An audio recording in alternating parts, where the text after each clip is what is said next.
இது ஒரு toilet bathroom அட்டாச்சுடுங்க.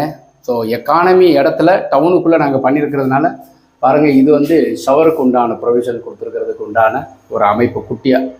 So hot water gold வாட்டருக்கு உண்டான ப்ரொவிஷன் கொடுத்துருக்கிறது, ஷவருக்கு உண்டான அமைப்பு, குட்டி வாஷ் பேஷன், எல்லாமே பேரிவேர் பிராண்டு தான். ஸோ ஸ்லிம் சிஸ்டத்துக்கு உண்டான ஒரு டாய்லெட்டுக்கு உண்டான அமைப்பு. ஸோ இது எல்லாமே நார்த்து சவுத்துக்கு தான் நம்ம வந்து கொடுக்கணுங்கிறதுக்கு ஒரு அமைப்பு இருக்குது. கல்லி, ஸோ தண்ணி போகிறதுக்கு வந்து நாங்கள் 2 பக்கம் 2 கல்லி. ஆக்சுவலாக பாத்ரூம் குளிக்கும்போது அந்த தண்ணி அங்கிட்டு போயிடும். டாய்லெட்டுக்கு உண்டானதுக்கு உண்டான ப்ரொவிஷனுக்கு உண்டான அமைப்பு.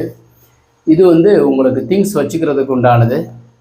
அந்த பக்கம் அதே மாதிரி வந்து திங்ஸ் வச்சுக்கிறதுக்கு உண்டானது சின்னதாக நாங்கள் வந்து ஒரு அமைப்பு கொடுக்குறோம். 7 அடி உயரம் டைல்ஸ் ஒட்டியிருக்கோம். ஸோ எல்லா டைல்ஸுமே பார்த்தோம்னாக்கா 4x2 டைல்ஸ் ஒட்டிட்டோம். ஸோ இது மாதிரி டவுனுக்குள்ளே பண்ணுறவங்க எக்கானமி இடத்துலையே நல்லா பண்ணிக்கலாம். ஈவன் இந்த இதில் வந்து ஹெல்த் ப்ளஸ்ஸும் நாங்கள் கொடுத்துருக்குறோம். Okay, thank you friends.